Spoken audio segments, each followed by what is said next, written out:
welcome back to Frankly Speaking. I'm your host, Frank. Listen, guys, since way back when I was in the classical liberal camp, I've heard the fears of many in the political right talking about an impending economic collapse in America. One of the main reasons, of course, is government spending and government debt. And, this is best highlighted if you've ever listened to right-wing talk radio with all the infomercials and commercials promoting the buying of gold as an offset, as a hedge against sort of disastrous economic or financial decisions in the markets. If you listen to Limbaugh, well, you know what? I don't know about Limbaugh, but I know Beck pushed it for sure. I think Hannity might have pushed it, but generally most of the right-wing talkers pushed the idea of buying gold. They even said you can even put it in your IRA. There's different ways to buy it, right? A lot of them will tell you it can't be paper gold like ETFs or mutual funds. It's got to be the physical gold, right? Because all this government spending is going to result in inflation and eventually a governmental collapse, and you want to be prepared as a hedge against that. And this goes all the way back to the 90s when I started this, and probably most likely even before that, right? Because we've been running deficits in America since, well, even before I was born, right? I remember the Reagan presidency as a boy, and we were running deficits then, and I have friends telling me even back then, well, the deficits are going to bring all kinds of inflation. You want to pay $5 for a candy bar one day instead of 39 cents or whatever it was back in the 80s. And that was some of the arguments that I heard.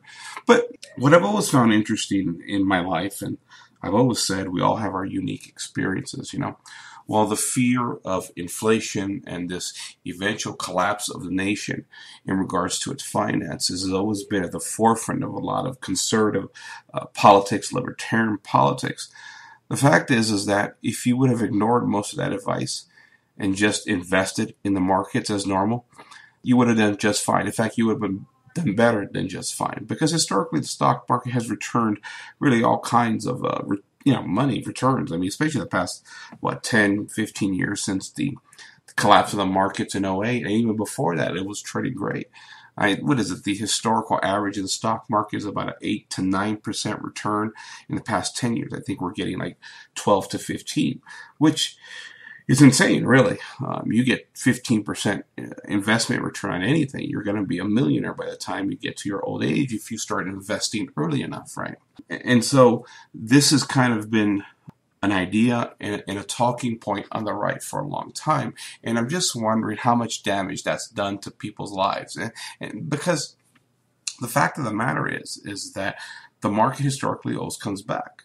And I know for me, many of the mistakes I made was associating my finances with my politics when I was a lot younger. And I saw things, and here's the government coming in, big socialist government. It's going to mandate certain things, and socialism naturally destroys freedom and capitalism and the market system. So if you got a socialist leadership in power, whether it's a president or whether it's a Congress, combined and joined together, eventually these socialists are going to destroy the economy, and you're going to lose all the money you've invested. And this is what we've seen. But what's interesting about that, that's a talking point. And that's a natural fruition of combining sort of the natural elements of politics and ultimately finances. But if you just would have stuck through the markets have gone through mostly up. It's had its down at moments, but it's always come roaring back, regardless of who the president and regardless of what the policies of that particular administration are. That's what's interesting here. And it tells me here that there may be other forces at play here that we don't see oftentimes, right? We've seen the rise of the corporations here in America now. The right is complaining how they interfered in the last election, how they garnered more and more power. Workers are making less and less money at this point in time. But really, the corporations are making money hands over fist. We saw that during the COVID pandemic, right? How the corporations really were able to block out, in collusion with the government, a lot of small business. Corporations remained open. They had the power to ship directly home to people's houses, avoiding the COVID illness situation. And corporations really made money hands over fist. They continue to do that even to this day. And I guess my ultimate point here of this cast today is that there's an essence to the economy that we don't understand. especially with corporate power. And, I believe, and I've been saying this for a while now, in order to be successful in America, you really have to know which bandwagon to jump on. The right has preached, because of its doomsday politics or its sort of war against socialism and Marxism and communism, has preached buy gold, buy gold, buy gold. If you have bought gold, you really haven't made any money. There's been some slight increase in gold value, don't get me wrong. But comparatively speaking to the stock market, you're poor. You're poor, and you've made bad financial decisions. Now, this is not to say that gold doesn't belong in your portfolio, that gold doesn't have a part in this economy, or even that at some point we could see a collapse of the markets, and eventually the government have its problems because of all this massive debt, right? It's always on the horizon. But my point is, it's been on the horizon. It's been talked about now for at least the past 4, 5, 6 decades, and it hasn't happened. Some way along the line, all this stuff is manipulated where the markets continue to go up. What I've learned is that you have to learn to separate your politics from your finances. Now, you have to keep an eye on it. I'm not a fool, don't get me wrong. I see what's going on in Washington. It's destructive in many ways. But for some reason, the markets persist. They persist. You know why? Because at the end of the day, as human beings, we still have to live our lives regardless of what we see. We all have to eat, we all have to poop, and we all have to die. That's the bottom line. And as long as these things are happening, the basic functions of life are happening, that means there's going to be commerce. There's going to be economic activity, which means unless you got a war or something of a natural disaster or catastrophic event that really decentralizes our civilization or takes out our government, this economic commerce activity is going to continue to move forward, and it's about finding your place within that economy. And this is the grand mistake that many conservatives make, and the grand mistakes that many conservative talk radio shows have had.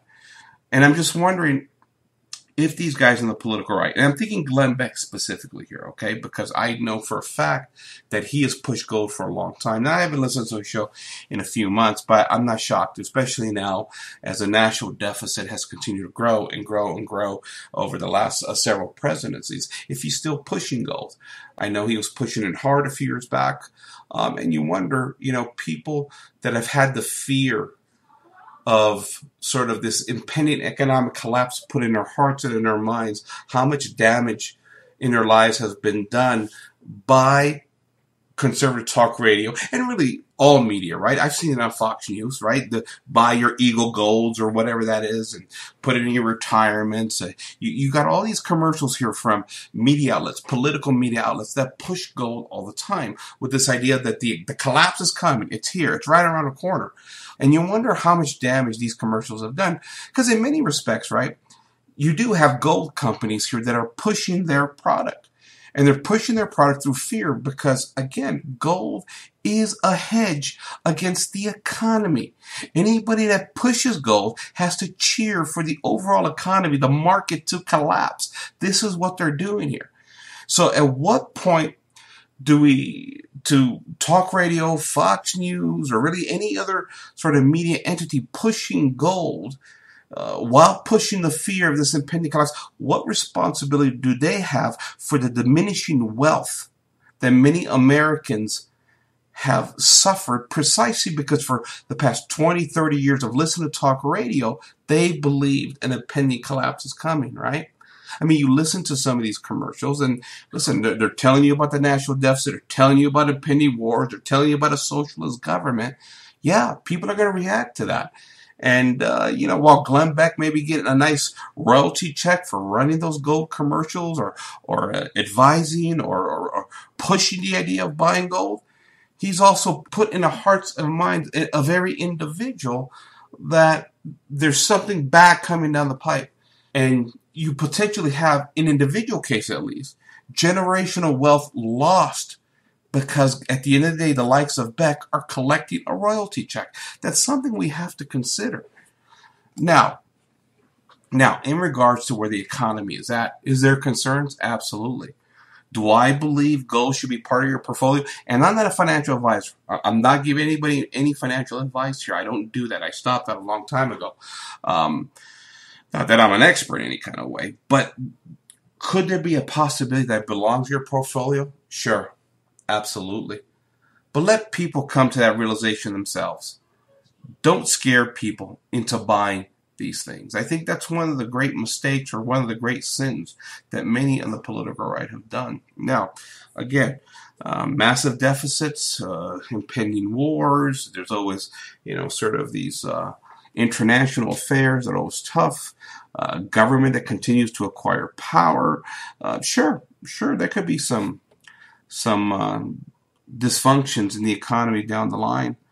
But as of now, the economy and the markets just keep trucking along. People are making money. They're creating wealth in the markets. Is the market overinflated? That's one thing I've argued. Sure, it's a possibility. I'm not suggesting everything is rosy. But in general, if you look at the history of the stock market, it's always made money. It's always come back. Name your crash, 1920s, 1985, 2001, 2008, the market always comes back, and it comes back even stronger. And for those that have played out what the markets have done, stuck through the lows, they've gotten even wealthier by buying in on down markets. And that's one of the things investors know, right? Is that the stock market, in many ways, I think it was Warren Buffett said this, it's just a waiting game. And those that are more patient throughout the cycles of the market are usually the ones that win, that create wealth in the stock market. And that's what you have. So I'm just kind of speculating here in my mind how talk radio has kind of contributed, again, on an individual basis at least, to maybe affecting the process of putting proper and just financial decisions in the hearts and minds of many conservative or conservative-minded folks across the country. For my part, I think something bad's coming down the pipe. So if I'm putting the fear of you into you now to go buy gold, I'm not telling you to buy anything. I'm just, and even if I was, I'm not getting endorsed by anybody. I think that's really the big key there is the fact that many of these guys are getting paid to sell gold, to sell you gold when you're listening to their radio show. That's how they make a living. There's something fundamentally unethical to me, and I believe it needs to be called out. It's funny because I know somebody on the inside of Wall Street, and he reminds me all the time how the insiders on Wall Street laugh at the guys that push for gold constantly, precisely because gold hasn't been that big of a return, historically speaking. All you've done is destroy wealth by putting your money into gold. So that's how the Wall Street guys look at this. Because again, you look at the history of the stock market, not only does it always come back, it comes roaring back. And it's created lots of wealth in that respect. And, it's a mindset in many ways. That's how a lot of economic activity, economic wealth in this sort of, I was going to say capitalist system, but market system really is what it is now. That's how it's created. Understanding where to go with your money, allowing the wealth, or should I say investments, to create your wealth, because wages have dropped so low that really most people cannot function or govern their lives financially in proper order just by wages on the job. It really does come down to investment, whether it's starting a business or whether it's investing in stock market of some kind. That's how generational wealth is built. And now, do we have some sort of moral conundrums there at times? Sure. We got to be ethical when we invest, but when we are ethical, I think it's perfectly fine in that respect, even though the ethical problems, at least for us Catholics, are becoming more problematic. So there you have it there. But at the same time, there's the other side of me that says, well, or at least the Catholic side of me that says, well, COVID-19, broken family, corrupt political systems, the breakdown general moral standards in society. You wonder if those chastisements that Our Lady has promised, or at least told us about, are coming down the pipe. And if that happens, then everything is off the table. But again, historically, the markets have always come roaring back. That's the point I'm trying to make here. And the gold peddlers, or the gold pushers, have really, prevented many citizens from prospering in that respect, using fear in order to collect royalties. And while there's maybe nothing illegal about it, obviously, there seems to be something unethical about it to me. And that's the problem I have with this all. So you want to buy gold, you want your portfolio, go for it. I'm not telling you not to buy it. I'm not telling you to buy it. I'm just telling you this is sort of the history of where we come down the line, where we infuse politics, the economy, talk radio, and all the broader principles of finances in America. That's really a short synopsis. There's a lot more that can be said, guys, but I'll leave it at that for tonight. So, okay. So this is Frank signing off for Frank Speaking. Good night, everybody.